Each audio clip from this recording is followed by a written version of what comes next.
Pete, how you doing? I'm doing pretty well, Leila, thank you. Good, good. You've come bursting with information for us about Kagawa. Now, he made his name in Dortmund. Tell us about that.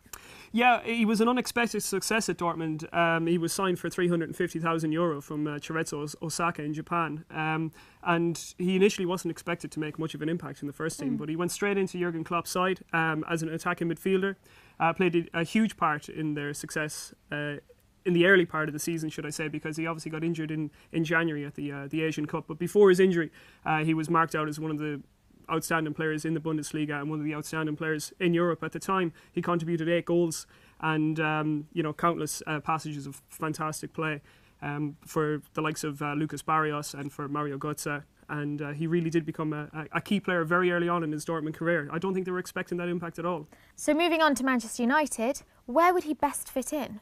Well, interestingly, he's played in 2 positions predominantly throughout his career so far. At Borussia Dortmund, he played as a second striker, an attacking midfielder, for the want of a better word, just in behind Robert Lewandowski last season. And before that, it was behind Lucas Barrios, who was their top scorer in Kagawa's first season at Dortmund. And for the Japanese national team, he plays stationed on the wide left and drifts in. But his best position is as that attacking midfielder, and it's almost in a role that Wayne Rooney currently occupies for Man United. Rooney plays in behind Danny Welbeck, who is leading the line.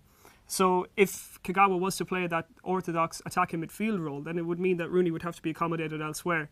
One thing about Rooney's game is that he does tend to pick the ball up deep quite a lot, and I think that maybe Ferguson would like him to do some of his better work towards the opposition goal.